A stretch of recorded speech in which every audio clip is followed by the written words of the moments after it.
396 400.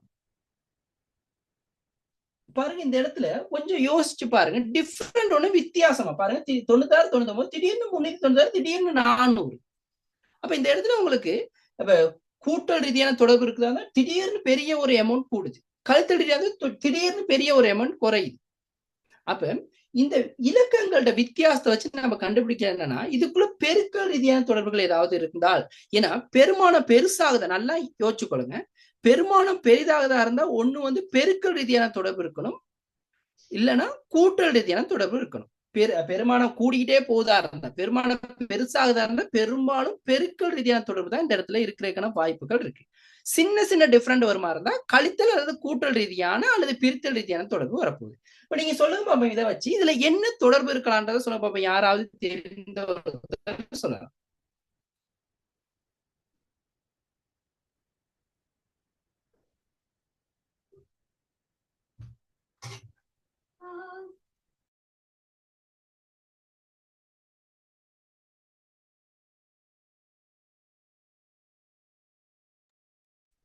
சரியா பாருங்க, யாருக்காவது ஏதாவது ஐடியா?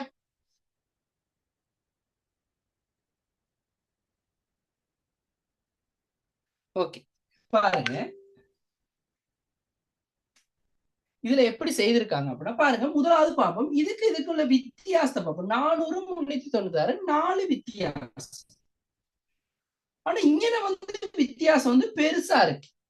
இங்க வித்தியாசத்தை பார்க்கிறோம் 3 இருக்கு. பாருங்க, 96க்கு 99க்கு இடையில வித்தியாசம் 3. இங்க பார்த்தா 4 வித்தியாசம். 396 4 கூட்டினா 400 வருது. 4 வித்தியாசம் இருக்கு. இங்க பார்த்தா 96 3 கூட்டினா 99 வருது. இப்ப இந்த 99 அடுத்து இந்த 396 எப்படி வந்திருக்கலாம்? 99 396 99 மிக சிறிய இலக்கம், அது 396 வந்திருக்கு. பாருங்க, அப்ப இந்த 99 அப்ப கட்டாயம் இந்த இடத்துல என்ன இருக்கணும்? கூட்டல் வர முடியாது, ஏன்னா பெரிய ஒரு வித்தியாசம் வருது. ஆகவே இந்த இடத்துல பெருக்கல் ரீதியாக ஒரு தொடர்பு தான் கட்டாயம் இருக்கணும். நம்ம அப்படிதான் யோசிக்கணும். பெருக்கல் ரீதியான தொடர்பு தான் இந்த இடத்துல இருக்கணும். பெருக்கல் ரீதியாக தொடர்பு இருக்கிறப்ப பாருங்க, 99 4ஆல பெருக்கும். 99 4ஆல பெருக்கி பாருங்க, 49 36 மீதி 3 49 36 3 39. அப்ப 390. அப்ப பாருங்க இந்த இடத்துல பெட்டன் ஒண்ணு விளங்குது. என்னன்னா 4ஆல பெருக்கி 4 கூட்டி இருக்கிறாங்க. பாருங்க என்ன செய்திருக்காங்க, 99 4ஆல பெருக்கி 396, அதோட 4 கூட்டி 400. அப்ப இந்த இடத்துல 3 கூட்டி இருக்கிறாங்க. அப்ப 3க்கு என்ன செஞ்சிருப்பான்னு சொல்லுங்க பாப்போம். 3 பெருக்கி இருப்பாங்க.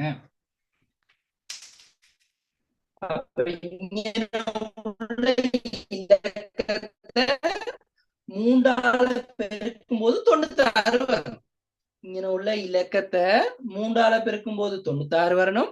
அதோட 3 கூட்டி 99 போட்டிருக்காங்க. அடுத்து 99 4ஆல பெருக்கி கூட்டி 400. 396ஓட 4 கூட்டி 400 அப்படின்ற விடைய போட்டிருக்காங்க.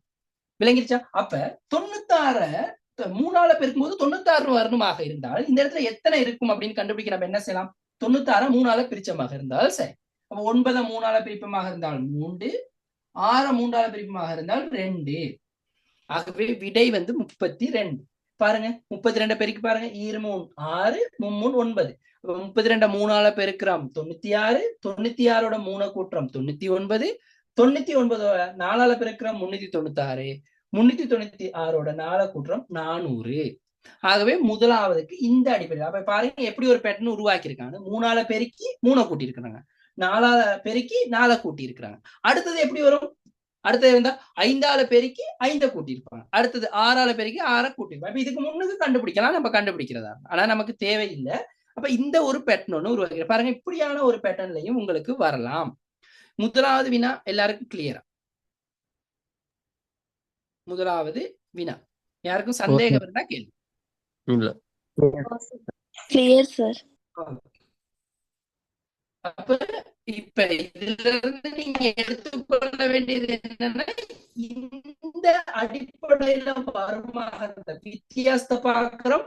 பார்த்தால் வித்தியாசம் பெரிதாகுதான். அடுத்தது இரண்டாவது வினா பாருங்க. 26 33 47 68 96. அப்ப பாருங்க இதுலயும் பாக்குறோம். இதுல போய் பார்த்தா பெருமானங்கள்ல கிட்டத்தட்ட ஒரு அளவு சேமான சின்ன சின்ன பெருமான வித்தியாசம் தான் இருக்கு. அப்ப பாக்குறோம் 26க்கும் இதுக்குள்ள வித்தியாசம் முத பாவம் 7. 26ஓட 7 கூட்டுமாக 33. அடுத்து இது ரெண்டுக்கும் உள்ள வித்தியாசம். அடுத்து 47க்கும் 68க்குள்ள வித்தியாசத்தை பாக்குறோம். 8 7 போனா 1, 6 4 21. அடுத்து 68க்கும் 96க்கும் உள்ள வித்தியாசத்தை பாக்குறோம் 28. அப்ப இப்ப பாருங்க இதுல உங்களுக்கு ஒரு ஐடியா வந்துருக்கு. முதலாவதா 7 வித்தியாசம், அடுத்து 14, அடுத்து 21, அடுத்து 22. அடுத்த எத்தனை வித்தியாசமாக இருக்கும் சொல்லுங்க பாப்போம். 35. 35. அப்ப இங்க என்ன நடக்குதுன்னா இந்த 7 மடங்குகளால கூடிக்கொண்டே போகுது. 7 விட்டு 2 மடங்கு 14, அடுத்து 21, அடுத்து 28, அடுத்து 35. ஆகவே விடை வந்து எத்தனையாக இருக்கும்? விடை 131. 131. இதுதான் விடை. பாருங்க, அப்ப இந்த மாதிரி நம்ம போடும் பட்சத்துல நமக்கு ஒரு பேட்டர்ன் ஒண்ணு கிடைக்கும். இலகுவான முறையில நம்மளால. அப்ப இது வந்து மடங்குகளால அதிகரிச்சுட்டே போயிருக்கு. 7 மடங்கு 7 2 14 21 28 35. அடுத்து வந்தா 42. அடுத்தது கண்டுபிடிக்க 42, அடுத்து 48. அப்படியே என்ன செஞ்சுட்டு போகணும் 49. அப்படியே அந்த 7 மடங்குகளால அப்படியே கூடிக்கொண்டே போகும். இந்த அடிப்படையில் தான் இரண்டாவது வினாவுக்கு அந்த விடை வந்திருக்கு. ஓகேவா? சரி, அப்ப எண்கோளம் தொடர்பாக இது மாத்திரமல்லாது இது இவ்வாறான வினாக்கள் தொடரியாக கொடுக்கலாம், அல்லது உங்களுக்கு சதுரம், வட்டம், முக்கோணம் அது உங்களுக்கு எண்கோளங்களை கொடுக்கலாம். உருவங்களுக்கும் கொடுக்கறதுக்கான வாய்ப்புகள் இருக்கு. இந்த எண்கோளங்களை எப்படியான டைப்ல வேணாலும் வரலாம். ஒரு சில வட்டத்துளுக்கு கொடுக்கலாம், ஒரே வட்டத்தை கொடுத்து அது உள்ளுக்கே 5 நிரப்புற மாதிரி கொடுக்கலாம். அந்த மாதிரியான டைப்லயும் வரலாம். சரிதானே? ஓகே. அடுத்ததை பாருங்க. 3 4 பிரக்கெட் உள்ளுக்கு வந்திருக்கு. அடுத்து வெளியில 5. அடுத்து கமா போட்டிருக்கான். பிரக்கெட் உள்ளுக்கு 5, 12 வந்திருக்கு. அடுத்து வெளியில 13 வந்திருக்கு. அடுத்து 18, 24 வந்திருக்கு. அதுக்கு வெளியில என்ன? இப்ப இதுல நீங்க யோசிச்சு சொல்ல என்னவா இருக்கும்? இதுல என்ன தொடர்பு வரலாம்? இப்ப சொன்னதை வச்சு சொல்ல பாப்போம். 3 4 5. இப்ப அடுத்தடுத்த இலக்கம்னு பார்த்தா 3 4 5. இங்க 5 12 13 வந்துருச்சு. அப்ப இங்க ஒரு தொடர்பு 18 24 வந்திருக்கு. என்னவா இருக்கும்? 2 இலக்கத்தை பிரக்கெட் உள்ளுக்கு போடுறான், ஒன்னு வெளியே பிரக்கெட்டுக்கு வெளியே போட்டிருக்காங்க. யாருக்காவது யோசிச்சு சொல்ல முடியுமான்னு பாருங்க. சார் வர்க்கமூலம் பிராக்கெட்டுக்குள்ள இருக்கிறத கூட்டி பிராக்கெட்டுக்கு வெளியில இருக்கிறதால கழிக்கணும். ஓகே, பாப்போம். அப்ப ஒருத்தங்க வர்க்கம்னு சொல்லியிருக்காங்க. வர்க்கத்தின் அடிப்படையில பாப்போம். பாருங்க, 3 வர்க்கம் 3 வர்க்கம் 9. அடுத்து 4 வர்க்கம் 16. 16 9 25. 25 எதண்ட வர்க்கம்னா 5 வர்க்கம். ஆகவே இங்க 5 போட்டிருக்கிறாங்க. ஓகே. இன்னொருத்தவங்க சொன்னாங்க 3 4 கூட்டி அதுல 2 கழிச்சிருக்காங்க.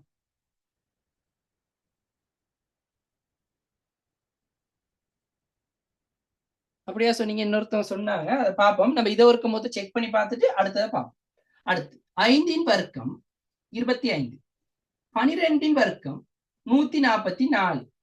144 25 கூட்டும் போது 169. 169 13 வர்க்கம். ஆகவே இந்த இடத்துல 13 போட்டிருக்கிறாங்க. அப்ப நமக்கு அந்த வர்க்க எண்கள் தெரியணும். வர்க்கம் கிட்டத்தட்ட ஒரு 20 வரைக்கும் தெரிஞ்சு வச்சு கொண்டீங்களா தான் நல்லா. அப்படி இல்லைன்னா பெருக்கி கூட பார்த்து கொள்ளலாம் இல்லையா? உங்களுக்கு தெரியும் வர்க்க எண்கள் 1 வர்க்கம் 1, 2 வர்க்கம் 4, 3 வர்க்கம் 9.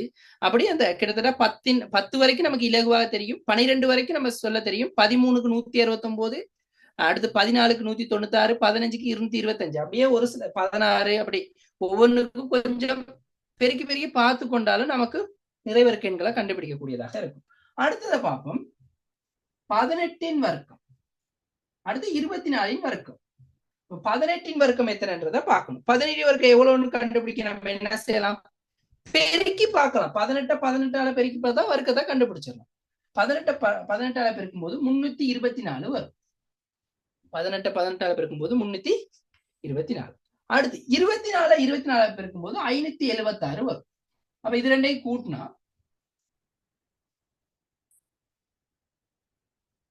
900 வரும். 900 நமக்கு இலகுவாக தெரியும் 30 வர்க்கம்.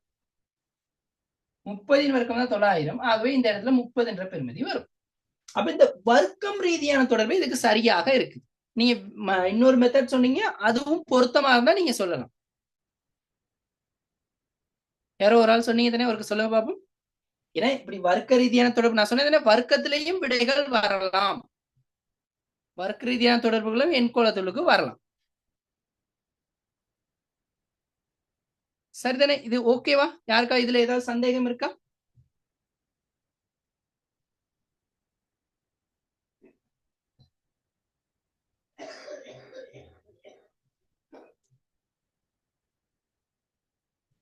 யாருக்காவது ஏதாவது சந்தேகம் இருக்கா? இல்ல சார். ஓகே, அடுத்த 4வது வினாவுக்கு போகும். 4வது வினா.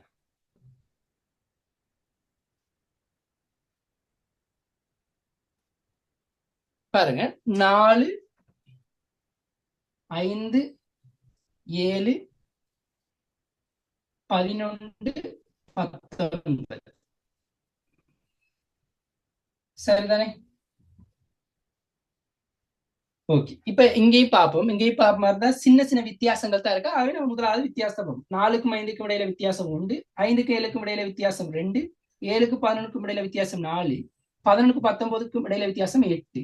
அவை இங்க என்ன வித்தியாசம் வரும் பாருங்க. நீங்க இந்த கீழே வித்தியாசத்தை போட்டோனே உங்களுக்கு ஒரு தொடர்பு வந்துடும். 1, 2, 4, 8. அடுத்து எத்தனை வரும்னு சொல்லுங்க பாப்போம். 16. 16 பாருங்க. 1, 2, 2, 2, 4, 12, 8, 16. அப்ப இங்க எத்தனை விடையாக இருக்கு? 19, 16, 35 இருக்கும். இந்த இடத்துல வரக்கூடிய விடை வந்து 35 இருக்கும். ஆகவே இப்ப இது பாருங்க சிம்பிளா. இப்ப இந்த அடிப்படையில கண்டறியும் போது இலகுவாக விடைகளை கண்டறியக்கூடியதாக இருக்கும். சரிதானே? ஓகே, அடுத்து 5வது வினாவையும் பாருங்க. சார், ஓம் சொல்லுங்க. 3வதுக்கு இன்னொரு மெத்தட் சொன்னல, அத கொஞ்சம் பாருங்களே. ஓகே, சொல்லுங்கம்மா. எப்படி சொன்னீங்க? பிராக்கெட்ல உள்ளது ரெண்டையும் கூட்டி பிராக்கெட்டுக்கு வெளியில இருக்கிறதால கழிக்கணும் சார். 2 அப்படி வருது. 2வதுக்கு 4 வருது. 2 மடங்கு 4, அதுட மடங்கு 4 4ஆல பெருக்கினா 16. அப்படி பார்த்தா விட 26 வருது. பாருங்களே.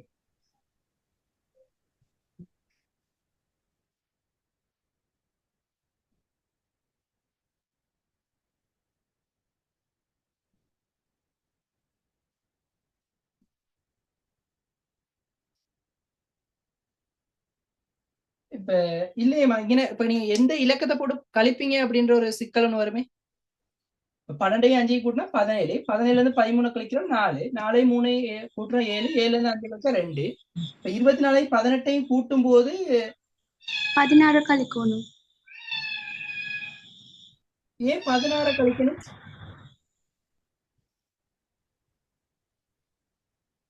இங்க 5 13, அதுக்கு இடையில எந்த தொடர்புமே இல்லையே. ரெக்டா 16 ஏன் கழிக்கணும்? இல்ல சார், நான் கழிச்சு வர விடையே பாக்குறேன். 2 4 அப்படி. 2 4 6.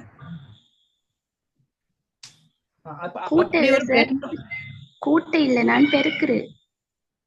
அப்ப நாமும் 12, 12ல இருந்து 5 கழிச்சமாக இருந்தால் 7, 12 5 60, 60ல இருந்து 13 கழிப்பமாக இருந்தால் பொருத்தல்லையேமா அந்த இது ஆன்சர். இல்ல சார், நான் உங்களுக்கு மெசேஜ் பண்றேன். நான் வாட்ஸ்அப்ல லேட்டா சொல்லுங்க. ஓகே, நீங்க போடுங்க, நான் அதை கிளியர் பண்ணி விடுறேன். சந்தேகத்தை கேட்டுக்கொள்ள பிரச்சனை இல்லை. வாட்ஸ்அப் போடுங்க, வாட்ஸ்அப்ல இல்லாட்டி குரூப்ல போடுங்க, நான் பார்த்து கிளியர் பண்றேன். ஓகே, அடுத்தது பாருங்க. 101, 117, 133, 149 165. அப்ப இங்கேயும் பார்ப்போம். இங்கேயும் வந்து வித்தியாசங்கள் வந்து இதுல சிறிய ஒரு வித்தியாசத்தை கூட்டிட்டே வருது. அப்ப இங்க பார்க்கலாம். இங்க வந்து 16 வந்து இருக்குது. அடுத்ததுலயும் 16 தான் வித்தியாசம். அடுத்ததுலயும் 16, அடுத்ததுலயும் 16. அது பாருங்க, எல்லாத்துலயும் 16 வித்தியாசமா இருக்கு. இது ஒரு மிக இலகுவான ஒரு வினா. அவ இங்கேயும் 16 தான் வித்தியாசமாக இருக்கும். ஆகவே 165ஓட 16 கூட்டணும்.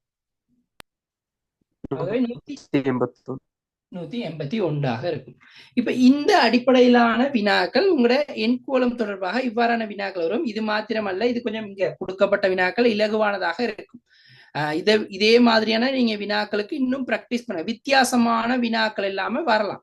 நீங்க இதை வேற முறைகள்லையும் கண்டுபிடிக்கலாம். இப்ப ஒருத்தவங்க டவுட் கேட்டாங்கன்னா அந்த மாதிரி உங்களுக்கு ஏதாவது சந்தேகம் வந்தாலும் நீங்க கேட்டுக்கொள்ளலாம். அப்ப இந்த மாதிரிதான் எண்கோளம் ரீதியான வினாக்கள் வரும். இது இல்லாம நிறைய வினாக்கள் இருக்கு. நிறைய பேப்பர் செய்ய உங்களுக்கே அது தொடர்பான அறிவு வரும். எப்பயுமே பரீட்சை இந்த மாதிரி வினாக்களை முகம் கொடுக்கும்போது இலகுவானதுல இருந்து கடினத்தை நோக்கி போகும். ஆரம்பத்திலேயே கடினமான வினாவை எடுத்து பிராக்டிஸ் பண்ணிடலாம் தான், பிறகு செய்ய உங்களுக்கே அது தொடர்பான நம்பிக்கை இல்லாம போயிடும்.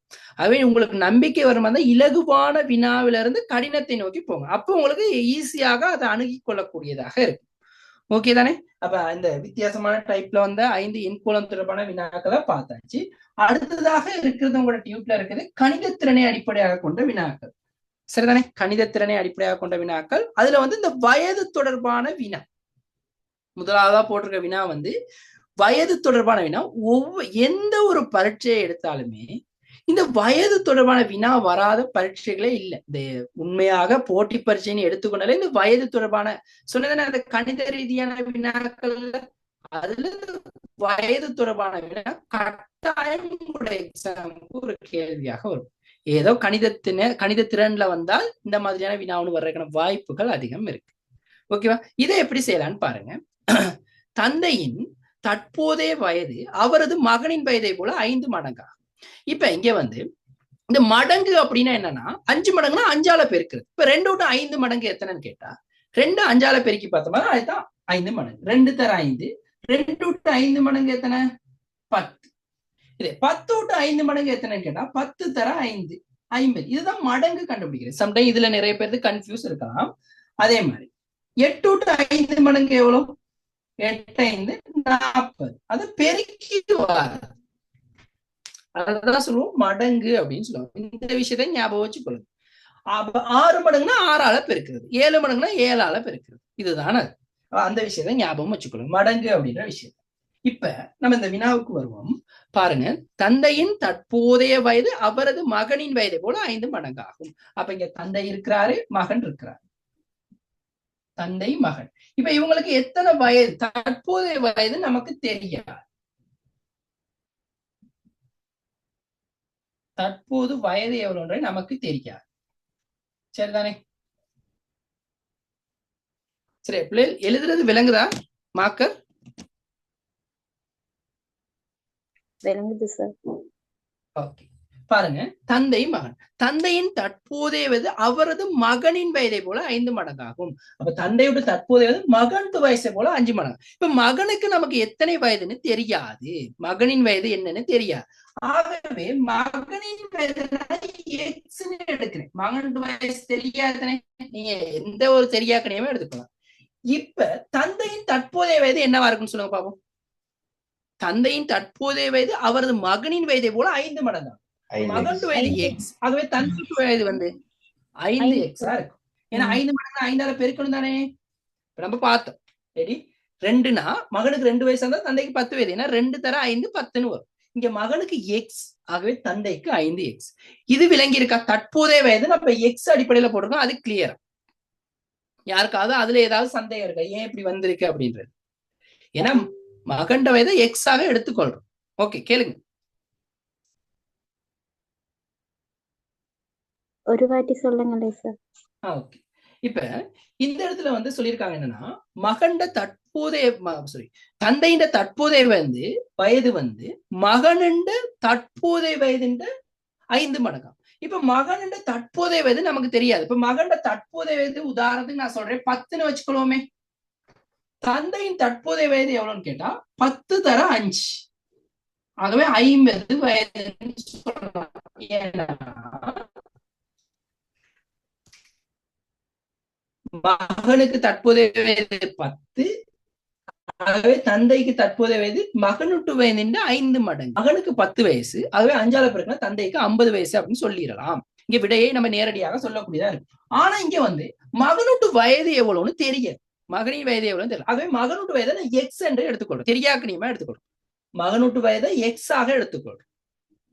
இப்ப மகனுட்டு வயது எக்ஸ் ஆக இருந்தா தந்தைக்கு தற்போதைய வயது வந்து 5 மடங்காக இருக்கும்.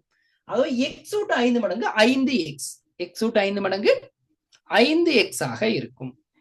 சரிதானே? ஏன்னா மகனுக்கு தற்போதைய வயது எக்ஸ்ன்னு எடுத்துக்கொள்றோம். ஆகவே தந்தையின் தற்போதைய வயது 5x. இப்ப விளங்கிருச்சா அது? ஓ சார்.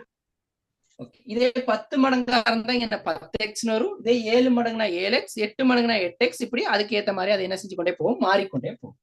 அடுத்தது பாருங்க, 5 வருடங்களுக்கு முன்பு, 5 வருடங்களுக்கு முன். சரி, இப்ப நான் 5 வருடங்களுக்கு முன் அப்படின்றத மட்டும் தான் வாசிக்கிறேன், பின்னுக்குள்ள நான் வாசிக்கல. இப்ப சொல்ல தற்போது மகனுக்கு 10 வயசுன்னு வச்சுக்கலாமே, 5 வருஷத்துக்கு முன்னுக்கு எத்தனை வயது எப்படி கண்டுபிடிக்கும்? மகனுக்கு தற்போது 10 வயசு, 5 வருடத்துக்கு முன்னுக்கு எத்தனை வயசுன்னு கேட்டா என்ன செய்யும்? கழிக்கணும் 5. ஓகே, இப்ப மகனுக்கு எத்தனை வயசு?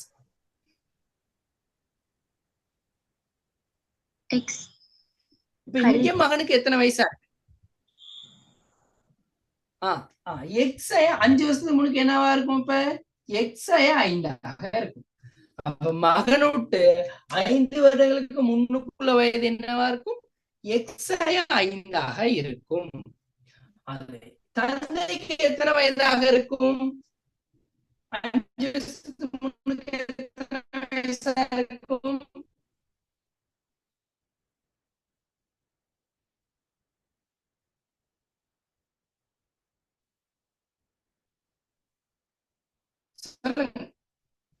தந்தைக்கு 5 வருடத்துக்கு முன்னுக்கு எத்தனை வயசா இருக்கும்?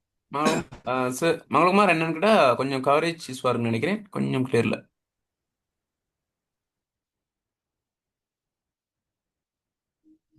மகனுக்கு 5 கழிச்சிருக்கிறோம். தந்தைக்கு தற்போதைய வயது எவ்வளவு?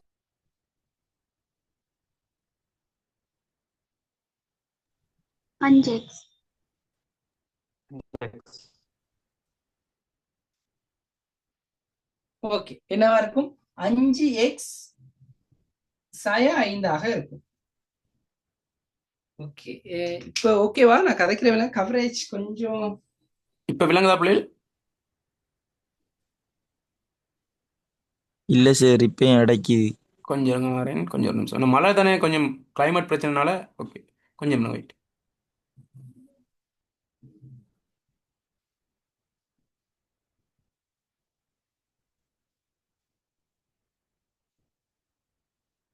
ஒரு நிமிஷம் வெயிட் பண்ணுங்க.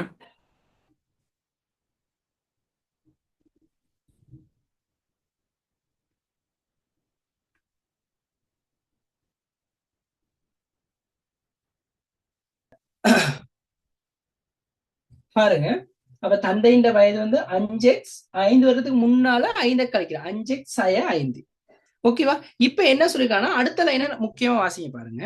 5 வருடங்களுக்கு முன்பு தந்தையின் வயது மகனின் வயதை போல 10 மடங்காகும்.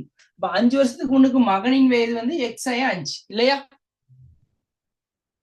இந்த x 5 வந்து எதுக்கு சமம்னா தந்தையின் 5 வருஷத்துக்கு முன்னுக்குள்ள வயசுக்கு சமமா. அதாவது மகனின் 5 வருஷத்துக்கு முன்னுக்குள்ள வயது 10 மடங்கு. 10 மடங்கு என்ன செய்யணும்? 10ஆல பெருக்கணும். பாருங்க, 5 வருடத்துக்கு முன் மகனின் வயது தெரியும் நமக்கு, x 5. அதன் 10 மடங்கு வந்து தந்தையின் தற்போதைய 5 வருடத்துக்கு முன்னுக்குள்ள வயதுக்கு சமமாம். தந்தைக்கு 5 வருடத்துக்கு முன்னுக்குள்ள வயசு நம்ம கண்டுபிடிச்சிருக்க ஏற்கனவே 5x sin 5. இந்த வயது வந்து எதுக்கு சமமா? மகனின் 5 வருடத்துக்கு முன்னுக்குள்ள வயது 10 மடங்குக்கு சமம். அதனால 10ஆல பெருக்கி இருக்கிறோம். x 5 ஏன் 10ஆல பெருக்கி இருக்கிறோம்னா மகனுக்கு 5 வருஷத்துக்கு முன்னுக்குள்ள வயது x5 அதோட 10 மடங்கு தான் 10 தர x5 அது வந்து எதுக்கு சமம்? தந்தையின் 5 வருடத்துக்கு முன்னுக்குள்ள வயதுக்கு சமம். பாருங்க திருப்பி ஒரு அந்த கேள்விக்கு 5 வருடங்களுக்கு முன்பு தந்தையின் வயது மகனின் வயதை போல 10 மடங்காகும். இனி தற்போது தந்தையின் வயது என்ன? இப்ப இந்த சமன்பாடு தீர்ப்பமாக இருந்தால் நமக்கு விலையை இலகுவாக கண்டறியக்கூடியதாக இருக்கும். இந்த சமன்பாடு போட்டல ஏதாவது பிரச்சனை இருக்கா? ஏதாவது சந்தேகம் இருந்தா கேள்வி.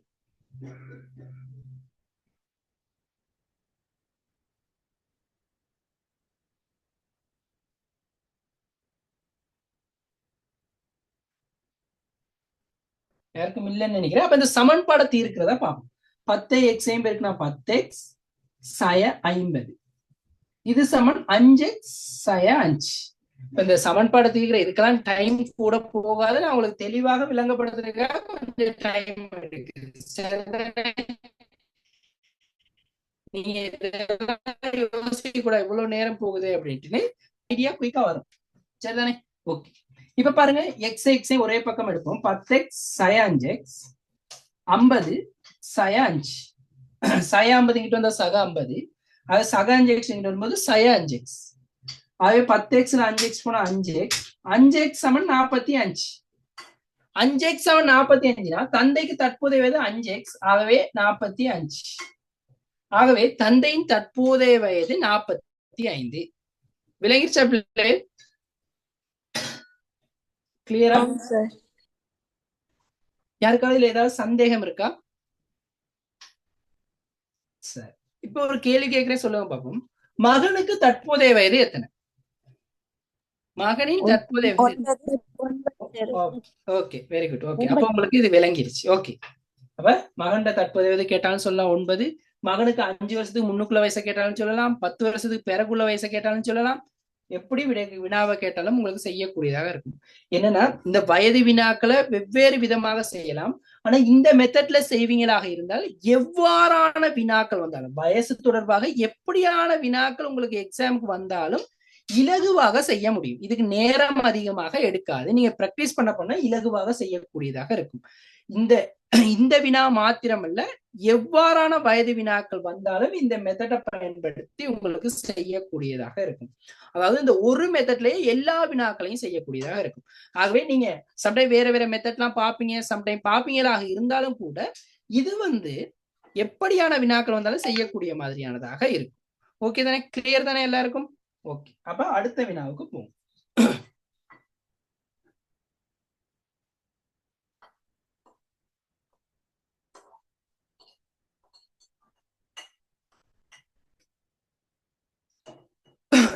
அடுத்தது வந்து சராசரி தொடர்பான வினா.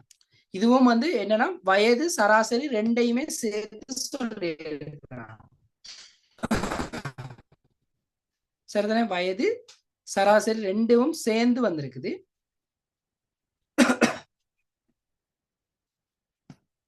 பாருங்க, அப்ப 3 மாணவர்களின் சராசரி வயது 15 வருடங்கள். 3 மாணவர்களின் சராசரி வயது. இதுக்கு முதல்ல உங்களுக்கு சராசரியை பத்தி ஒரு விஷயத்த சொல்லு. உங்களுக்கு தெரியும் சராசரி எப்படி காண்றதுன்னு தெரியும். சராசரி காண்றதுக்கான ஒரே ஒரு சமன்பாடு தான் இருக்கு இல்லையா? சராசரி சமன் தரவுகளின் கூட்டுத்தொகையின் கீழ் தரவுகளின் எண்ணிக்கை. தரவுகளின் கூட்டுத்தொகையின் கீழ் தரவுகளின் எண்ணிக்கை தான் சராசரி. தரவுகளின் கூட்டுத்தொகை. இப்ப உதாரணத்துக்கு பரீட்சையெல்லாம் நடக்கும்போது பரீட்சையில வந்து உங்களுக்கு சராசரி போடுவாங்க. எப்படின்னா உங்களுக்கு தெரிஞ்சிருக்கும் இல்லையா? இப்ப 9 பாடங்கள் எக்ஸாம் செய்யலாம், 9 பாடத்தோட புள்ளிகளையும் கூட்டி அதை 9ஆல பிரிக்கும் போது சராசரி கிடைக்கும். அப்ப அங்க தரவுகளின் எண்ணிக்கை 9, ஆனா தரவுகள் அந்த புள்ளிகள்கிட்ட கூட்டுத்தொகையை வந்து தரவுகளின் கூட்டுத்தொகையாக சொல்லுவோம். இந்த அடிப்படையில் தான் சராசரி காணும். சரிதானே? அப்ப இங்க தரவுகளின் சராசரி சமன் தரவுகளின் கூட்டுத்தொகை, அதன் கீழ் தரவுகளின் எண்ணிக்கை.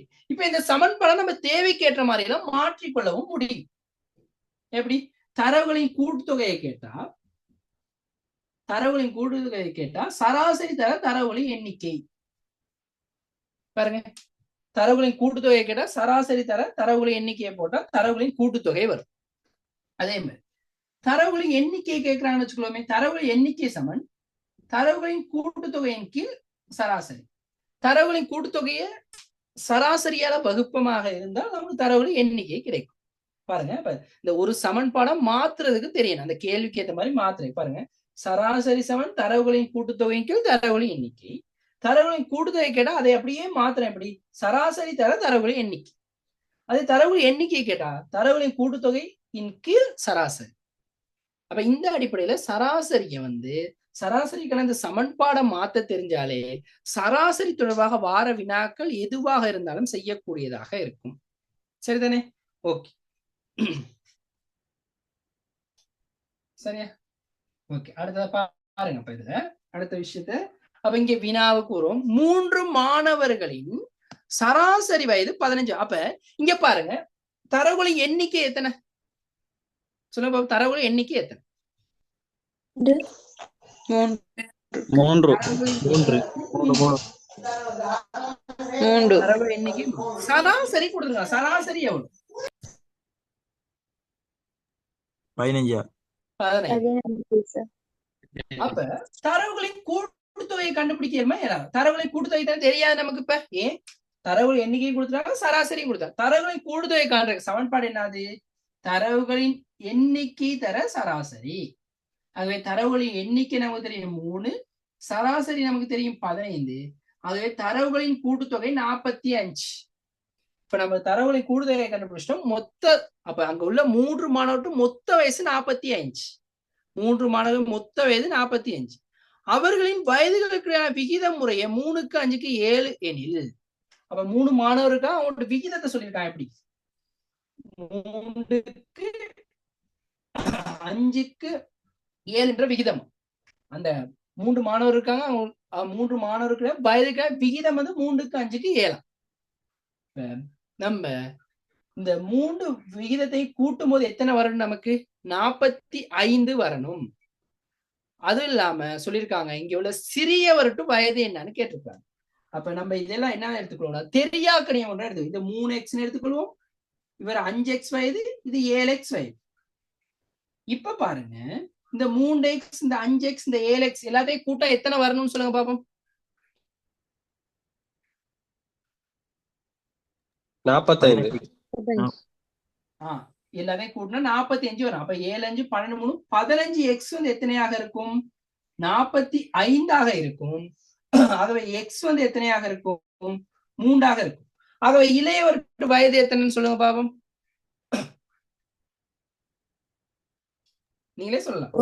9 வயது. இளையவர் வயது 3 தர 3 9 வயது. இந்த மெத்தட்லையும் கண்டுபிடிக்கலாம், அல்லது இன்னொரு மெத்தட்லையும் கண்டுபிடிக்கலாம். இந்த 3 3 கூட்டி போட்டு சரி மேல 3 போட்டு தர 45 போட்டா சரியா? அப்படி போட்டாலும் விடை வரும். 3 கூட்டினா 15. இந்த 15 45க்கு சமம். இந்த விகிதம் 15 45 சமம். நமக்கு தேவையானது 3. ஏன்னா இளையவர் 3 தானே. அவை இப்படி கண்டுபிடிச்சாலும் கண்டுபிடிக்கலாம். 5 இங்க 3, ஆகவே சுருக்கும் போது 9 வயதுன்னு வரும். இந்த மெத்தட்லையும் கண்டுபிடிக்கலாம். ஒரு வினா சுருக்கிறப்ப நிறைய மெத்தட்ல யூஸ் பண்ணலாம். இப்படி செய்தாலும் அதுக்கான விடை வரும். ஆகவே இங்க இளையவற்று வயது 9 வயதாக இருக்கு. ஓகேவா? 9 வயதாக இருக்கு. சரிதானே? ஓகே, அடுத்து 8வது வினாவை பார்ப்போம்.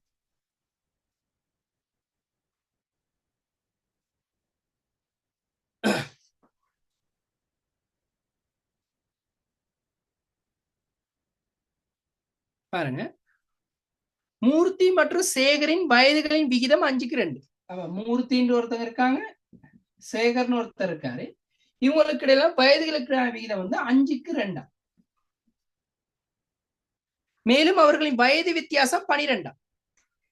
உங்களுக்கு இடையில வயது வித்தியாசம் 2 பேருக்கு வயது வித்தியாசம் 12. ஆகவே மூர்த்தியின் வயது யாரு? வித்தியாசம்னா விகிதத்துல உள்ள வித்தியாசம் எத்தனைன்னு சொல்லுங்க பாப்போம். விகிதத்துல எத்தனை வித்தியாசம் இருக்கு? 3. 5க்கு 2க்கு வித்தியாசம் 3. இந்த 3 எதுக்கு சமமாக இருக்குன்னா 12க்கு சமமாக இருக்கு. இதுல உள்ள வித்தியாசம் 3 12க்கு சமமா இருக்கும். முத பார்த்தா எப்படி? அந்த விகிதத்துல உள்ள கூட்டுத்தொகை வந்து 45 சமனா இருந்துச்சுதானே, அதே மாதிரி இதுல வர வித்தியாசம் இந்த 12க்கு சமமா இருக்கும். நமக்கு மூர்த்தியின் வயது தேவை, ஆகவே 5ஆல பெருக்குமா தான் சரி. ஏன்னா மூர்த்திக்கு வந்து 5 தானே விகிதம். அவை இங்க சுருக்கமா தான் 1 4 4 5 20 வயது. அவை மூர்த்தியின் வயது 20 வயது. ஏன்னா இந்த 3 பங்குன்றது வந்து என்னத்தை குறிக்குதுன்னா இதுக்கு இடையிலான வித்தியாசம். மூர்த்திக்கும் சேகருக்கும் வயதுக்கான வித்தியாசம் 3 பங்கு. அது வந்து எத்தனை குறிக்குது? 12 குறிக்குது. நமக்கு மூர்த்தியின் வயது தேவை, ஆகவே இந்த இடத்துல 5ஆல பெருக்கிறோம். இதே சேகர் வயதா இருந்தா 2ஆல பெருக்கும். ஆகவே 20 வயது அப்படின்றத விடையாக வரும். ஓகேவா பிள்ளைகள்? 8வது ஓகேவா? Okay sir. Okay sir. Okay okay. அப்ப இதுல வந்து நம்ம 3 விஷயம் பார்த்திருக்கோம். ஒண்ணு வயது தொடர்பான வினா, அடுத்தது சராசரி தொடர்பான வினா, அடுத்ததாக விகிதம் தொடர்பான வினா. இப்படி 3 வகையான டைப்லயும் வினாக்கள் பார்த்திருக்கோம். இது எல்லாமே உங்களோட எக்ஸாமுக்கு இந்த கணித திறன்ல இதெல்லாம் வரக்கூடியதாக இருக்கும்.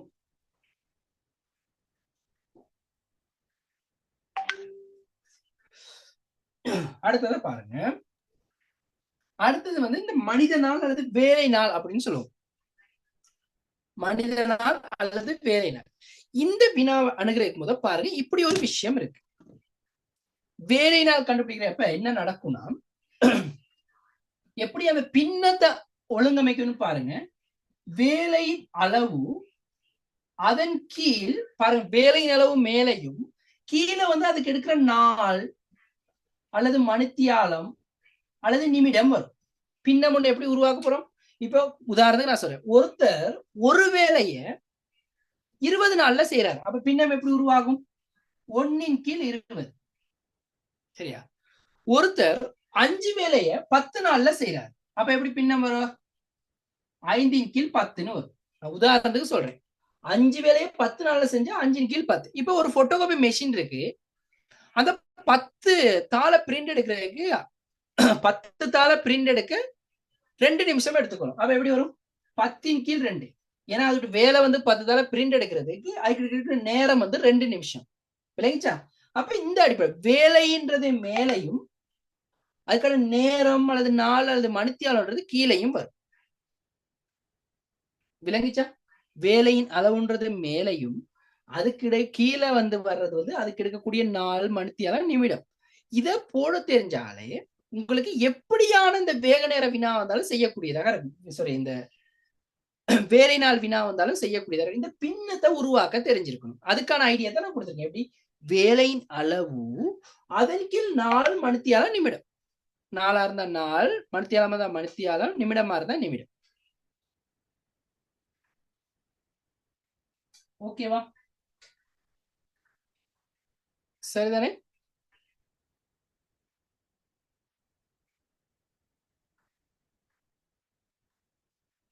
ஒருத்தவங்க 50க்கு மேல எடுத்தா தான் பாஸ்ன்னு சொல்லிருக்கீங்க. இல்ல 40ன்னு தான் சொல்லியிருந்தாங்க இல்லையா? கெசட்ல 40க்கு மேல எடுத்தா பாஸ், அப்படித்தானே? அது ஒரு சரியா கன்ஃபார்ம் பண்ணிக்கொள்ளுங்க. நான் வேணா கெசட் என்கிட்ட இருக்கு, நான் எடுத்து தான் வச்சிருக்கிறேன். 40க்கு மேல தானே இருந்துச்சு. ஒருக்கா அதை ஒருக்கா செக் பண்ணிக்கொள்ளுவோம், கன்ஃபார்ம் பண்ணிக்கொள்ளும். Okay sir. யாருக்கும் அது யாருக்கும் தெரியுமா? தெரிஞ்சா ஒருக்க சொல்லுங்க. நீங்களும் பார்த்துருந்தா சொல்லுங்க. ஒருத்தவங்க 50ன்னு போட்டிருக்காங்க, ஒருக்க கன்ஃபார்ம் பண்ணிக்கணும். சார் அது வந்து எங்களுக்கு கெசட் வந்ததுக்கு பிறகு தானே சார் 50ன்னு மாறுச்சு. அப்ப எங்கட கெசட்ல 40க்குன்னு தானே சார் இருக்கு. அப்ப அது தானே எங்களுக்கு வரும். ஆமா, 40 தான். உங்களோட கெசட்ல அந்த ஜிஎஸ் எக்ஸாமுக்கு கால் பண்ண கெசட்ல எத்தனை இருக்கோ அதுதான் வரும். அதுதான் பாஸ் மார்க்ஸ். அதுல கெசட்ல அதுக்கு பிறகுதான் சார் 50 அப்படின்னு மாறி வந்துருந்துச்சு. ஆமா, இனி வர எக்ஸாமுக்கு தான் 50 அப்படின்னு வந்திருக்கு. சரி. இதுக்கு 40 தான் இருக்கும். அது நீங்க சொல்ற கெசட் வந்து அது இபி எக்ஸாமுக்கானது. அது வந்து அந்த தடை தாண்டல் போட்டி பரீட்சைக்கு தான் 50 மாத்தி இருக்காங்க. Okay sir. அப்ப எங்களுக்கு 40. ஆமா, உங்களுக்கு 40 தான் பார்ப்போம். 40க்கு மேல எடுத்தா பாஸ். சரி, ஓகே. அப்ப இங்க பாருங்க, ரவி என்பவர் ஒரு வேலையை 20 நாட்கள். அப்ப ரவி வந்து ஒரு வேலையை 20 நாட்கள். பாருங்க, ரவி ஒரு வேலையை 20 நாள். அப்ப 1 கீழ் 20. ஏன்னா ஒரு வேலை தானே, அப்புறம் 20 நாள்ல செய்யறாரு. ரசல் என்பவர் அதே வேலையை 30 நாட்கள்.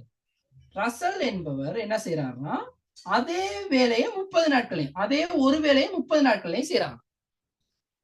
விளங்கிருச்சா? பாருங்க, ரவி என்பவர் ஒரு வேலையை 20 நாட்கள். ரவி என்பவர் ஒரு வேலையை 20 நாட்களையும், ரசல் என்பவர் அதே வேலையை, அப்ப அவரும் ஒரு வேலை தான், அந்த ஒரு வேலை செய்யறதுக்கு 30 நாட்களை செய்து முடிப்பாங்க. இருவரும் சேர்ந்து வேலை செய்ய போறாங்க. சேர்ந்து வேலை செய்யறாங்க அப்படின்னா என்ன செய்யணும்னா ரெண்டையுமே கூட்டணும். ஏன்னா சேர்றாங்க தானே, சேர்ந்து தானே வேலை செய்ய போறாங்க. அப்ப ரெண்டையுமே கூட்டும். 1/20 1/30 கூட்டுவமாக இருந்தால் நமக்கு விடை வரும். பாருங்க, அப்ப போமிசி கண்டா 20க்கு 30 போமிசி கண்டா 60, 60ல 20 3 முறை, 60ல 30 2 முறை, ஆகவே 5/60. இப்ப உங்களுக்கு ஒரு டவுட் வந்திருக்கும், இங்க மேல வர்றது வேலையின் அளவு, கீழே வர்றது மணித்தியாலம். இப்ப என்னன்னா 5 வேலை செய்யறதுக்கு 60 மணித்தியாலத்தை எடுத்துக்கொள்றாங்க ரெண்டு பேருமே. சாரி, 60 நாளை எடுத்துக்கொள்றாங்க. 5 வேலையை செய்வதற்கு 60 நாள். இப்ப ஒரு வேலையை செய்யறதுக்கு எவ்வளவு நாள் எடுத்துக்கொள்வாங்க ரெண்டு பேரும் சேர்ந்து? சொல்லுங்க பாபம். 12 நாள் சார். Okay, very good. 12 நாள் எடுத்துக்கொள்வாங்க. ஏன்னா 60 கீழ் 5 தலைகீழா போட்ட மாதிரிதான் சரி நமக்கு விட வரும். ஆகவே 12 நாளை எடுத்துக்கொள்வாங்க. ஏன்னா 5 வேலை செய்யறதுக்கு 60 நாள், நமக்கு ஒரு வேலை செய்யறதுக்கு எவ்வளவு நாள் தான் தேவை? ஒரு வேலை செய்யறதுக்கு 12 நாளை எடுத்துக்கொள்வாங்க. அது ரெண்டு பேரும் சேர்ந்து வேலை செஞ்சா ஒரு வேலையை 12 நாள்ல முடிச்சிருவாங்க. ரவி தனியா வேலை செஞ்சா 20 நாள், ரசல் தனியா வேலை செஞ்சா 30 நாள். ஒரு வேலை செய்யறதுக்கு ரெண்டு பேரும் சேர்ந்து வேலை செய்யும் போது 12 நாள்ல எடுத்து செஞ்சு முடிச்சிருவாங்க. இந்த பின்னம் மாதிரி நீங்க இந்த மனித நாள் கேள்விகள்லாம் உருவாக்கி போடுவீங்களா இருந்தா எப்படியான வினா வந்தாலும் உங்களுக்கு செய்யக்கூடியதாக இருக்கு. ஒரு சில நேரங்கள்ல இதுக்கான ஷார்ட்கட் மெத்தட் இன்னொன்னு இருக்கு, இந்த A+B எல்லாம் போட்டு செய்வோம். ஆனா அந்த மாதிரி செய்யும் போது இந்த மாதிரி வந்தா மட்டும்தான் செய்ய முடியும். வேற விதமான கேள்விகளை கொடுத்துட்டா செய்யாம விட்டுருவீங்க, கஷ்டமாயிரும். அந்த சமன்பாடை போட்டு செய்ய முடியாது. ஆகவே நம்ம இந்த மெத்தடை பழகிட, இது கஷ்டம் இல்ல, எப்படியான மனிதனால் கேள்வி வந்தாலும் செய்யக்கூடியதா இருக்கு. விளங்குச்சா நான் சொல்றது? நீங்க வேற வேற மெத்தட்லாம் பாப்பீங்க. அதை விட இந்த ஒரு சில மெத்தட் வந்து ஒரு சில வினாக்களுக்கு மட்டும்தான் பொருத்தமா இருக்கும். ஆனா நான் சொல்லியிருக்க இந்த மெத்தட் நீ எப்படியான வினா மனிதனால் வினா வந்தாலும் அப்ளை பண்ணி செய்யக்கூடியதாக இருக்கும். சரிதானே? இங்க சேர்ந்து வேலை செய்யறதுனால பிளஸ் போடுறோம், தனித்தனியா வேலை செய்யறாங்களா இருந்தா மைனஸ் போடுவோம். அதாவது அந்த மாதிரியான வினாக்களும் வரும்போது நான் சொல்றேன். சரிதானே? ஓகேவா? இதுவும் கிளியரா? அப்ப சார் கிளியர்.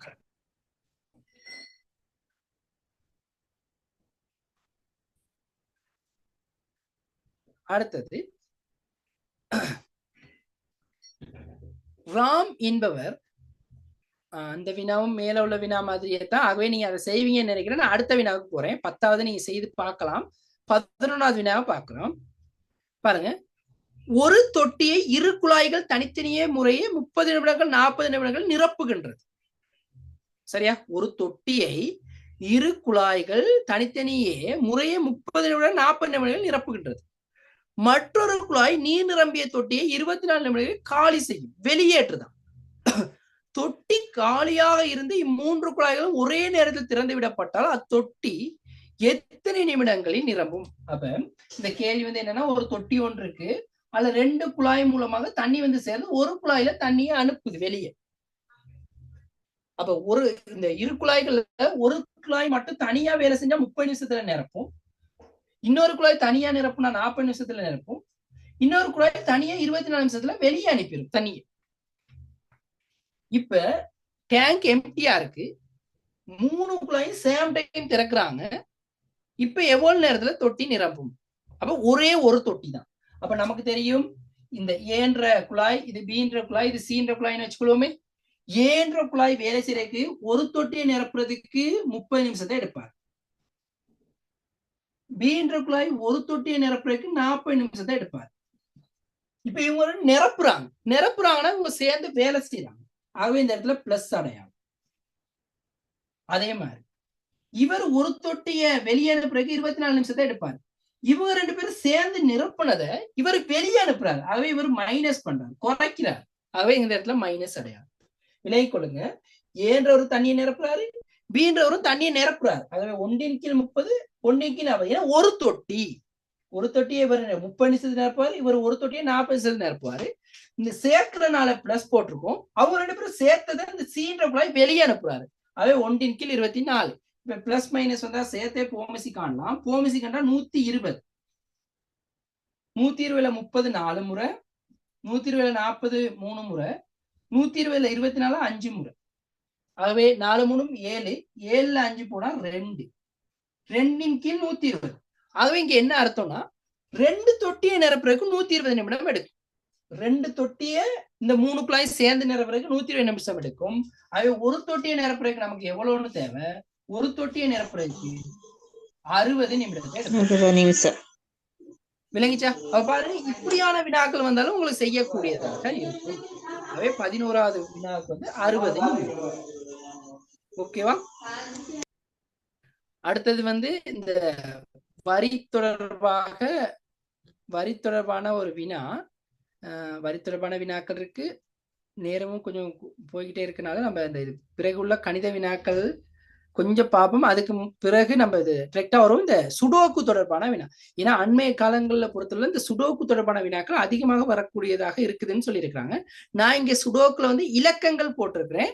இப்ப கடைசியா நடந்த ஒரு எக்ஸாம்ல வந்து இந்த சுடோக்குல இந்த மேனேஜ்மெண்ட் அசிஸ்டன்ட் எக்ஸாம்ல வந்து இந்த சுடோக்கு கேள்விதான் வந்திருக்கு. எப்படின்னா உருவங்களை உள்ளுக்கு கொடுத்த கேள்வியா கேட்டிருக்காங்க. சம்டைம் உருவங்களையும் கொடுக்கலாம். அப்படியான டைப்லயும் வினா வரலாம். நம்ம இலக்கத்தை கொடுத்துருக்கிறோம். சரிதானே? இப்ப சுடோக்கு தொடர்பாக உங்களுக்கு ஒரு அறிவு இருக்கும். அது தொடர்பான ஒரு அறிவுன்னு இருக்கும் உங்களுக்கு. இது சுடோக்கு எப்படி நிரப்புதுன்னு. இல்லாட்டி அவங்களுக்காக நான் அந்த விஷயத்த வரைக்கும் சொல்றேன். சுடோக்குன்ற வினா வந்தா எப்படி செய்யலாம் அப்படின்றது. சரிதானே? அதை சொல்லிட்டு நான் அந்த வினாவை உங்களுக்கு விளங்கப்படுத்துறேன். மற்ற கணித வினாக்கள் இருக்கு. நேரம் இருக்குமாக இருந்தா அதை நான் உங்களுக்கு விளங்கப்படுத்துறேன். சரிதானே? இப்ப இந்த சுடோக்கு உங்களுக்கு தெரியும். சுடோக்குல வந்து கிட்டத்தட்ட 81 பாக்ஸ் இருக்கும். சுடோக்குல வந்து 9 பாக்ஸாக 81 பாக்ஸ் மொத்தம். சிறிய சிறிய பாக்ஸ் வந்து 81 இருக்கும். சரிதானே? பெரிய ஒரு பாக்ஸ்ல இப்படி மூன்று பெரிய பெரிய பாக்ஸ்ல வந்து 9 பாக்ஸ் இருக்கும். பெருசாக பெரிய பாக்ஸ்ல 9 இருக்கும். இந்த இதுல வந்து கிடையாக பார்த்தாலும் 1 தொடக்கம் 9 வரையான இலக்கங்கள் இருக்கணும். அதே என்னது ஒரு வரியில வந்ததோ அல்லது ஒரு என்னது நிரல் அல்லது நிறையில வந்த இலக்கம் மீண்டும் மீண்டும் வர முடியாது. உதாரணம் நான் போட்டுட்டு சொல்றேன் உங்களுக்கு.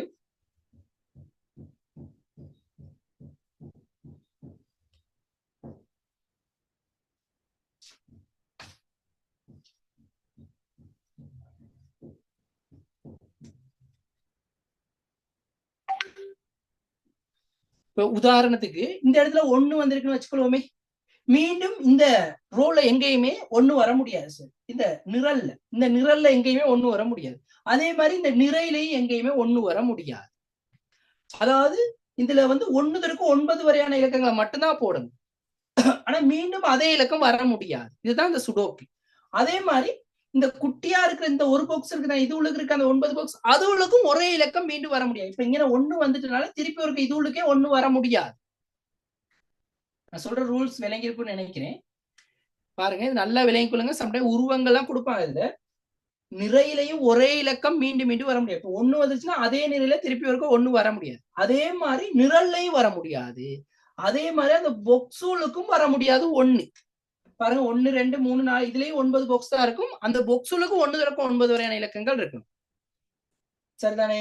அப்ப ஒரே இலக்கம் மீண்டும் மீண்டும் வர முடியும். இந்த ரூல்ஸ் விளங்கியிருக்கான்னு சொல்லுங்க பாப்போம். சுடோக்கு தொடர்பா நீங்க ஏற்கனவே தெரிஞ்சிருக்கு உங்களுக்கு. கட்டாயம் இந்த பேப்பர்ல எல்லாம் வரும்னா அதிகமாக வரும், நிரப்பி அனுப்புவாங்க. யாருக்காவது இதுல கிளியர் இல்லாம இருக்கா?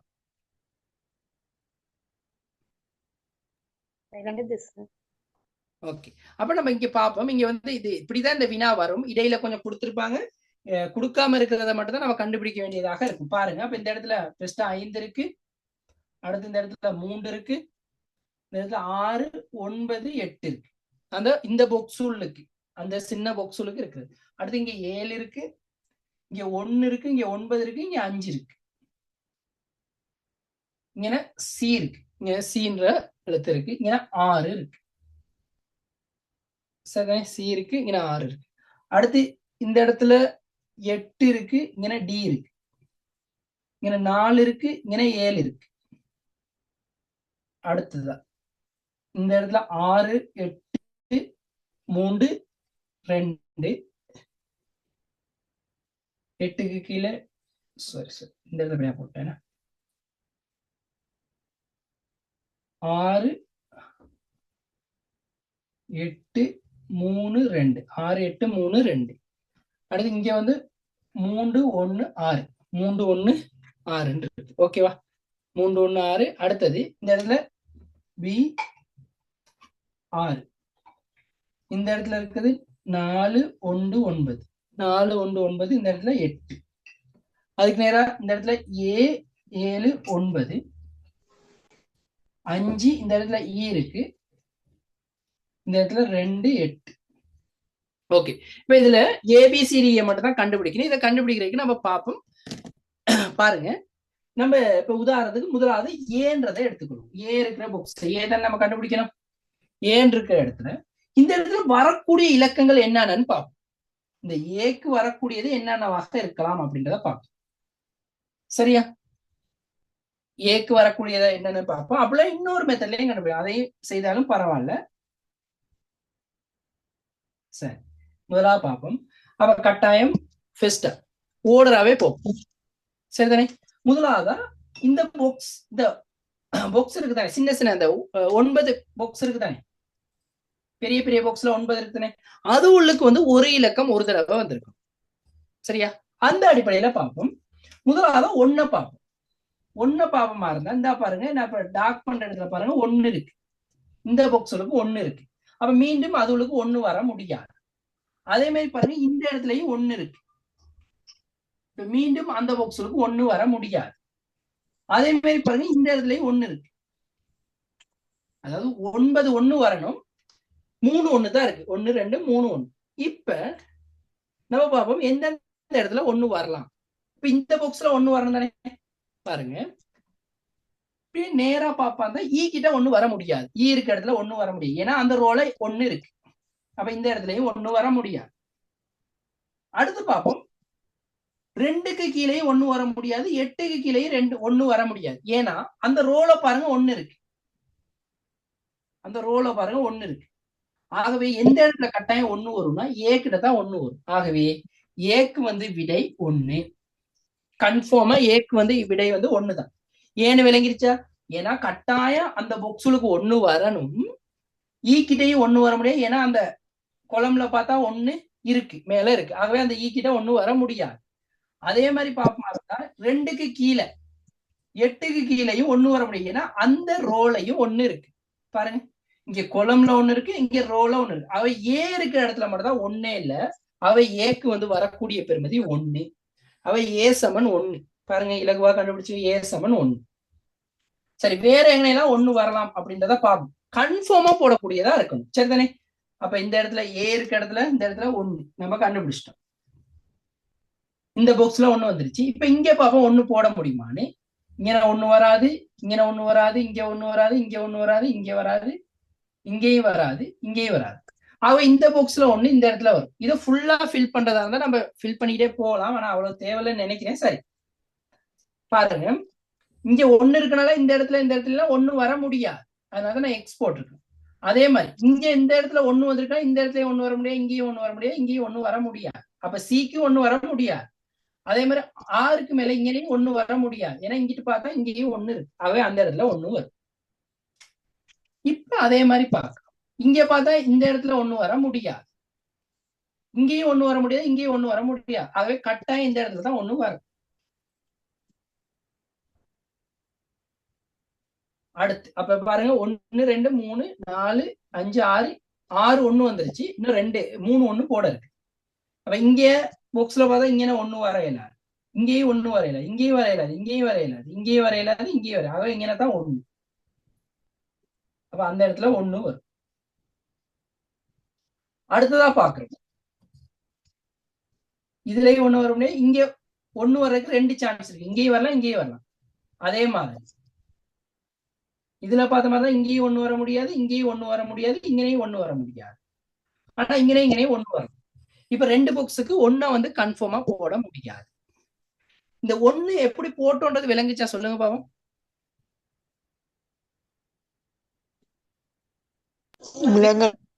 திருப்பி சொல்லுங்க. பாருங்க, என்ன செய்யறோம்னா, இப்ப முதலாவதா நம்ம என்னன்னா 1 தானே ஃபர்ஸ்டா ஆரம்பத்துல இருக்கிறது 1. அப்ப இந்த 1 வந்து 9 பாக்ஸ்லயுமே இருக்கணும். அந்த பெரிய பெரிய பாக்ஸ் இருக்கு தானே, 9 பெரிய பாக்ஸ் இருக்கு தானே, அது எல்லாத்துக்கும் 1 வரணும். 1ல இருந்து 9 வரையான இலக்கம் எல்லா பாக்ஸுக்கும் இருக்கும். அப்ப நம்ம இந்த ஏ இருக்கிற இடத்துல தான் நம்ம மெயின் பண்றோம். ஏன்ற இருக்கிற இடத்துல எப்படி பார்க்க போறோம்னா, முதல் அந்த பாக்ஸ் தானே ஃபில் பண்ண போறோம். பாக்குறோம் பாருங்க, 1 பார்த்தா இந்த குளம், இந்த தொங்கல்ல உள்ள இந்த குளம்ல பாருங்க 1 இருக்கு. ஆகவே இந்த குளம்ல வேற எங்கேயுமே திருப்பி 1 வர முடியாது. இதுதானே ரூல்ஸ். ஏன்னா 1 ஒருக்க வந்துட்டா மீண்டும் வரவே முடியாது. ஆகவே இப்ப ஈ இருக்கிற இடத்துல 1 வர முடியாது. அதே மாதிரி அடுத்து பாக்குறோம், எம்டியா இருக்கு. இந்த 2க்கு கீழே 8 கீழே தான் எம்டி இருக்கு. அதுக்கு நேரா பாருங்க, அந்த ரோல பாருங்க 1 இருக்கு. அந்த ரோல பாருங்க 1 இருக்கு. ஆகவே இங்கேயும் 1 வர முடியாது, இங்கேயும் 1 வர முடியாது, இங்கேயும் 1 வர முடியாது. ஆகவே மிச்சமா இருக்கிற ஒரே ஒரு இடம் தான் அது ஏ இருக்கிற இடம். ஆகவே ஏக்கு வந்து கன்ஃபார்மா 1. வேற எங்கேயுமே 1 போட முடியாது. ஆனா அந்த பொக்ஸுலுக்கு கட்டாயம் 1 வந்தாகணுமே. விளங்குச்சா நான் சொல்ற விஷயம்? அந்த பொக்ஸுலுக்கு 1 வரணும், வேற இடமும் இல்ல. ஆகவே ஏக்கு வந்து 1ன்ற விட வரும். கட்டாயம் ஏக்கு வந்து 1 தான் வரும். சரிதானே? ஓகே. அடுத்ததா பாப்போம். அடுத்தது வந்து சரியா, அப்ப 1 வந்து அடுத்ததெல்லாம் ஃபில் பண்ணேன். 1 வேற எங்கனையெல்லாம் வரலான்றதை போட்டு பார்த்துருக்கு. இப்ப ஏக்கு கண்டுபிடிச்சிட்டோம். அடுத்தது பார்ப்போம், பி இருக்கிற இடத்த பார்ப்போம். பி இருக்கிற இடம் இந்த இடம் பார்ப்போம். இந்த இடத்துக்கு பி இருக்கிற இடம் இந்த பாக்ஸ் தானே. இந்த பாக்ஸ்ல வரக்கூடிய இலக்கங்கள் என்னென்ன பாருங்க. அந்த ரோல பாருங்க என்னென்ன இலக்கம் வந்திருக்கு. 1 வந்துருச்சு, 6 வந்துருச்சு, 5, 8, 4, 7 வந்துருச்சு. அதாவது மிச்சம் 3 இலக்கம் தான் வரையலும். என்னென்ன வரலாம்னா 2 வரலாம், 3 வரலாம், 1, 2, 3, 4 இருக்கு, 5 இருக்கு, 6 இருக்கு, 7 இருக்கு, 8 இருக்கு, 9 வரலாம். இப்ப இந்த பீன்ற இடத்துல வரக்கூடிய இலக்கங்கள் என்னன்னா 2, 3, 9. இந்த குளம் எடுத்து பாருங்க பாப்போம். இந்த குளம்ல வரக்கூடியது 2, 3, 9 தவிர வேற எதுவுமே வரையல. இப்ப பிக்கு 2 வர முடியாது. ஏன்னு சொல்லுவோம் பாப்போம். ஏன்னா அந்த ரோல பாருங்க 2 இருக்கு. அந்த ரோல பாருங்க, இப்படியே நேரா பாருங்க, அந்த ரோல 2 இருக்கு. ஆகவே பிக்கு பேர 2 வர முடியாது. 3 அல்லது 9 தான் வரணும். 3 அல்லது 9. இதை தவிர வேற எதுவுமே வர. இது இப்ப இந்த 2 இலக்கத்துல 1 தான் இந்த பிக்கு பேர வரணும். 3 அல்லது 9. 3 அல்லது 9 வந்து இந்த பொக்ஸுலுக்கு 3 அல்லது 9 வரும். இப்ப நம்ம 3 செக் பண்ணி பார்ப்போம் வரையலுமா. பிக்கு பார்த்தா இந்த இடத்துல 3 வரலாம். ஓகே, இந்த இடத்துலயும் 3 வரலாம், இந்த இடத்துலயும் 3 வரலாம். இங்கே 3 வர முடியாது, இங்கேயும் 3 வர முடியாது, இங்கே 3 வர்றதுக்கு எத்தனை சான்ஸ் இருக்குன்னு பாருங்க. 3 வர்றதுக்கான சான்ஸ் 5 சான்ஸ் இருக்கு. பாருங்க, பின்ற இடத்துலயும் 3 வரலாம், அதுக்கு கீழேயும் 3 வரலாம், அதுக்கு கீழேயும் 3 வரலாம். அதே மாதிரி 1க்கு கீழேயும் 3 வரலாம், அதுக்கு கீழேயும் 3 வரலாம். இந்த 2 இடத்துல மட்டும் தான் 3 வர முடியாது. ஏன்னா அதுக்கு நேரம் மேல 3 இருக்கிறனால, இந்த மேல 3 இருக்க இந்த 6க்கு கீழே 2 இடத்துல மட்டும் தான் 3 வர முடியாது. 3க்கு வந்து வரக்கூடிய சான்ஸ் வந்து 5 சான்ஸ் இருக்கு. 3 வரக்கூடிய சான்ஸ் வந்து 5 சான்ஸ் இருக்கு. அடுத்து 9 பா. இப்ப 3 பார்த்துட்டு அடுத்து 9 பார்ப்போம். 9 பாப்பமா இருந்தா பாருங்க, 9 6க்கு கீழே 9 வர முடியாது. இந்த 2 இடத்துலயும் 9. ஏன்னா இந்த ரோல பாருங்க 9 இருக்கு. அதே மாதிரி இந்த இடத்துலயும் 9 வர முடியாது, இந்த இடத்துலயும் 9 வர முடியாது. ஏன்னா இந்த ரோல 9 இருக்கு. அதே மாதிரி கீழே உள்ள ரோலையும் 9 இருக்கு. அதே பாருங்க, 9க்கு இருக்கிறது ஒரே ஒரு சான்ஸ் தான் இருக்கு. 9க்கு எத்தனை சான்ஸ் இருக்கு? ஒரே ஒரு சான்ஸ். அது எங்கன்னா பி கிட்ட மட்டும். பிக்கான விடை வந்து 9. பிக்கு வரக்கூடிய இலக்கம் வந்து 9. ஏன்னா பி இருக்கிற இடத்துல பாருங்க வேற எந்த இலக்கமே வர்றதுக்கு வாய்ப்பு இல்லை. 9க்கு வந்து அந்த பி இருக்க இடம் மட்டும்தான் சான்ஸ் இருக்கு. ஆகவே பிக்கு வர்றது 9ஆக இருக்கும். ஓகே, விளங்கி இருக்கான்னு சொல்லுங்க பாப்பா.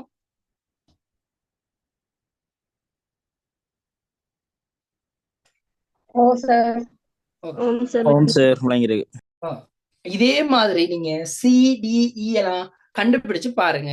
உங்களுக்கு அதை கண்டுபிடிக்க முடியுதானே பார்த்துட்டு, கண்டுபிடிக்க முடியலன்னா சொல்லுங்க. எப்படி கண்டுபிடிக்கிறேன் நம்ம பார்ப்போம். ஏன்னா இப்ப நேரம் போய்கொண்டே இருக்குது, 7:05 ஆயிடுச்சு. அப்ப இந்த அடிப்படையில கண்டுபிடிக்கணும். இந்த மாதிரி தான் சுடோக்கு கேள்வி. இதுக்கு வித்தியாசமான 9 உருவங்களை உள்ளுக்கு கொடுக்கலாம். இந்த மாதிரி கேள்வி வந்திருக்கு. என்னன்னா இப்ப இலக்கம் கொடுத்திருக்க மாதிரி 9 வித்தியாசமான உருவங்களையும் கொடுக்கலாம். அதுவும் இதே பேட்டர்ன்ல தான் செய்யும். எப்படி வந்தாலும் இதே பேட்டர்ன் தான். அதாவது ஒரே உருவம் மீண்டும் வரக்கூடாது, அந்த பொக்ஸுலுக்கும் இருக்கக்கூடாது. இதே ரூல்ஸை ஃபாலோ பண்ணி தான் அதுவும் செய்யும். இப்ப இந்த சுடோக்கு தொடர்பா உங்களுக்கு ஒரு ஐடியா ஒன்று கிடைச்சிருக்குதா? ஏன்னா நம்ம இந்த பொது அறிவு தொடர்பாக ஒரு சில விஷயங்களை பார்க்கணும்னே உங்களுக்கு ஐடியாஸ் கொடுத்தா நீங்க அது தொடர்பாக வேலைகள் அந்த தொடர்பான விடயங்களை தேட தொடங்கிறீங்க, படிக்க ஸ்டார்ட் பண்ணுவீங்க. அதனாலதான் அப்ப இது உங்களுக்கு ஐக்கியூ தொடர்பாக ஒரு சிறிய ஒரு விளக்கம். ஏன்னா ஐக்கியூ வந்து தெரியும், டைம் வந்து கூட எடுக்கும், ஒரு நேரத்துல அதிகமான வினாக்களையும் பார்க்க முடியாது. இப்ப கிட்டத்தட்ட ஒரு 10-15 வினாக்களை பார்த்திருக்கிறோம் இல்லையா? ஓரளவுக்கு இது கிளியரா?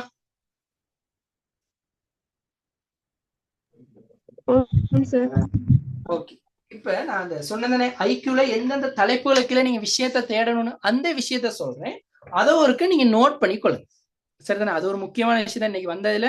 அந்த விஷயத்தை பிரயோசனமா எடுத்துக்கொள்ள நீங்க. அப்ப அந்த தலைப்புகள் தொடர்பாக நீங்க கட்டாயம் விஷயங்களை தேடுங்க, தேடி பார்த்து செய்யுங்க. நம்மளும் கிளாஸ் செய்யும் போது அந்த மாதிரியான விடயங்கள் எல்லாத்துக்குமே முக்கியத்துவம் கூட கொடுப்போம். சரிதானே? ஓகே. அப்ப முதலாவது இந்த நுண்ணறிவுல நீங்க என்னென்ன விடயங்கள் தொடர்பாக பார்க்கணும்னா, சரியா, முதலாவது இந்த எண் தொடரை நிரப்புதல். எண் தொடரை நிரப்புதல். எண் தொடர் வரலாம், அல்ல எழுத்து தொடர் வரலாம். நீங்க வேணா எழுதி கொள்ளுங்க. எண் தொடர் எழுத்து தொடரை நிரப்புதல். எண் தொடர் எழுத்து தொடரை நிரப்புதல். முதலாவது திறன் வந்து உங்களுக்கு எண் எழுத்து தொடர். இப்ப நம்ம 1, 2 இந்த எண் தொடர் கொடுத்த மாதிரி அல்ல ஏபிசிடியை கூட தொடரா கொடுக்கலாம். அட ஆங்கில எழுத்துக்கள் வித்தியாசமானதை கொடுக்கலாம், அல்லது தமிழ் எழுத்துக்களா கொடுக்கலாம். சரிதானே? அது எண் தொடர் எழுத்து தொடர். இது ஒரு முக்கியமான திறனாக இருக்கும், எண் தொடர் எழுத்து தொடர். அடுத்தது தகவல் ஒழுங்கமைப்பு. இதுவும் உங்களுக்கு கட்டாயம் வரக்கூடிய ஒரு திறன் தான், தகவல் ஒழுங்கமைப்பு. இதுதான் உங்களுக்கு முடிவெடுக்கிற திறனை தீர்மானிக்கக்கூடியதாக இருக்கும், தகவல் ஒழுங்கமைப்பு. பாருங்க, முதலாவது எண் தொடர் எழுத்து தொடர், இரண்டாவது தகவல் ஒழுங்கமைப்பு. மூன்றாவது விஷயம் மொழித்திறன். கட்டாயம் முதல் வருகின்ற 5 வினாக்கள் மொழித்திறன் வினாக்களாக இருக்கும். 4 வித்தியாசமான விடயங்களை. இரண்டாவது தகவல் ஒழுங்கமைப்பு. இரண்டாவது தகவல் ஒழுங்கமைப்பு.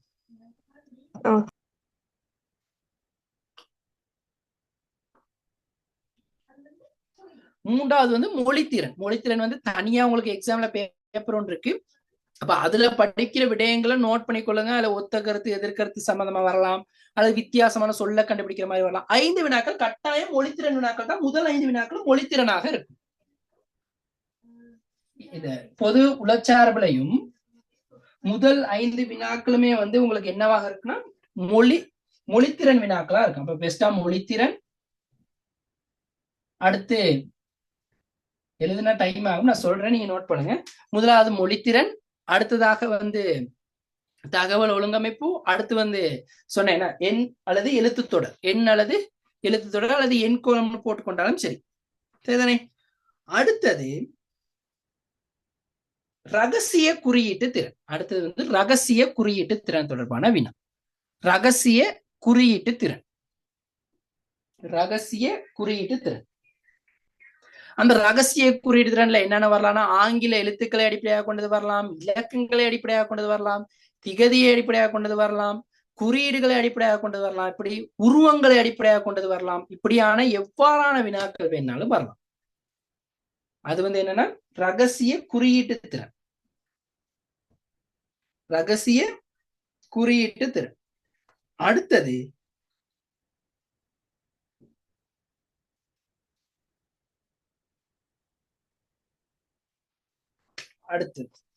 நான் கொஞ்சம் எல்லாம் சேர்த்து சொல்றேன் இந்த கொமனா.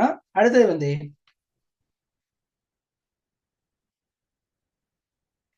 உருவங்களை அடிப்படையாக கொண்ட வினா. உருவங்களை அடிப்படையாக கொண்டவை. உருவங்கள் கட்டாயம். இது வந்து பெரும்பாலும் இந்த மாதிரியான வினாக்களை நம்ம பிழை விடுறது கூட உருவ ஒழுங்கமைப்பை மாத்தி மாத்தி கொடுக்கிறது, மாத்தி கண்டுபிடிக்கிற மாதிரி. உருவ ஒழுங்கமைப்பு தொடர்பான வினா. உருவ ஒழுங்கமைப்பு. உருவ ஒழுங்கமைப்பு.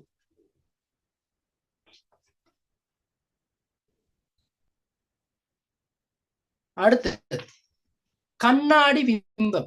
கண்ணாடியில தெரியக்கூடிய பிம்பம் தொடர்பான வினா. கண்ணாடியில தெரியக்கூடிய பிம்பம் தொடர்பான வினா.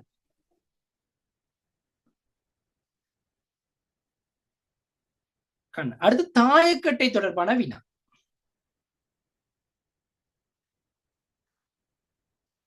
தாயக்கட்டை தொடர்பான வினா. அடுத்தது வெண்ணுருவ தொடர்பான வினா. வெண்ணுருவம் அல்லது வெண்வெறி படம் தொடர்பான வினா.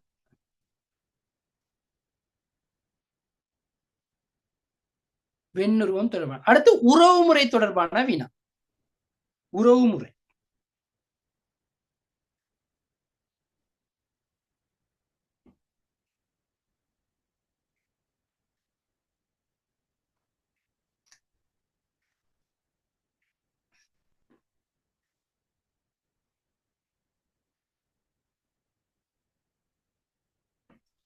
சரி, தாயக்கட்டை சொல்லிட்டேன்னு நினைக்கிறேன். தாயக்கட்டை தொடர்பான வினா எழுதிட்டீங்க. தாயக்கட்டை, கண்ணாடி உருவங்கள்,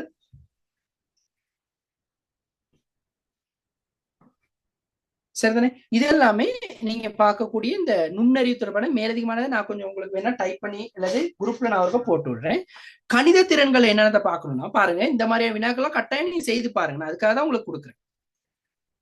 கணித திறன்ல நீங்க பார்க்க வேண்டியது என்னன்னா சதவீதம், கணித திறன்ல தனித்தனியா சதவீதம் தொடர்பான வினாக்களை பாருங்க. அடுத்து வயது, வயது லாப நட்டம், வயது லாப நட்டம், சராசரி,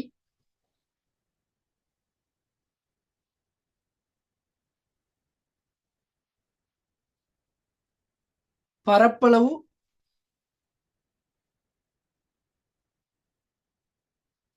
வேலை நாள், பரப்பளவு, வேலை நாள், விகிதம்,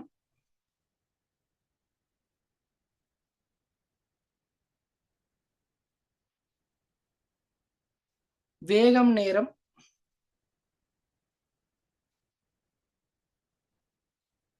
நிகழ்தகவு.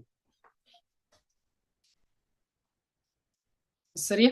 நான் இதை மீண்டும் நான் உங்களுக்கு இந்த சரியா முக்கியமானது எல்லாமே நோட் பண்ணி நான் எழுதியாவது குரூப்ல போடுறேன். இந்த நேரம் போதாதனால கொஞ்சம் வேகமாக பார்க்க வேண்டியதா இருக்கு.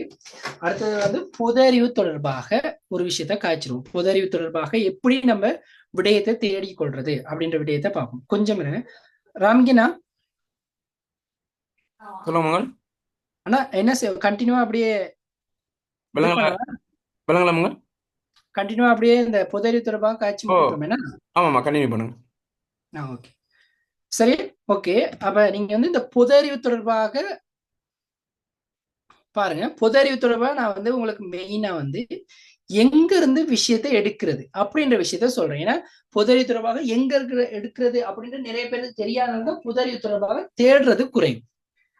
ஏன்னா நம்ம இப்ப பொதறிவு தொடர்பாக அவங்க என்ன விஷயம் சொல்லியிருக்காங்க அப்படின்னா, கெசட்ல சொல்லியிருக்காங்க என்னன்னா, அண்மை கால விடயங்களோட இலங்கை சார்பான விடயங்கள் வரும் அப்படின்னு சொல்லியிருக்காங்க. இப்ப அண்மை கால விடயங்கள் அப்படின்றப்ப இந்த அண்மை கால விடயங்களை எதுல இருந்து எடுக்கிறது? நிறைய விடயங்கள். ஒரு நிமிஷம் பாருங்க அப்படியே. ஓகே.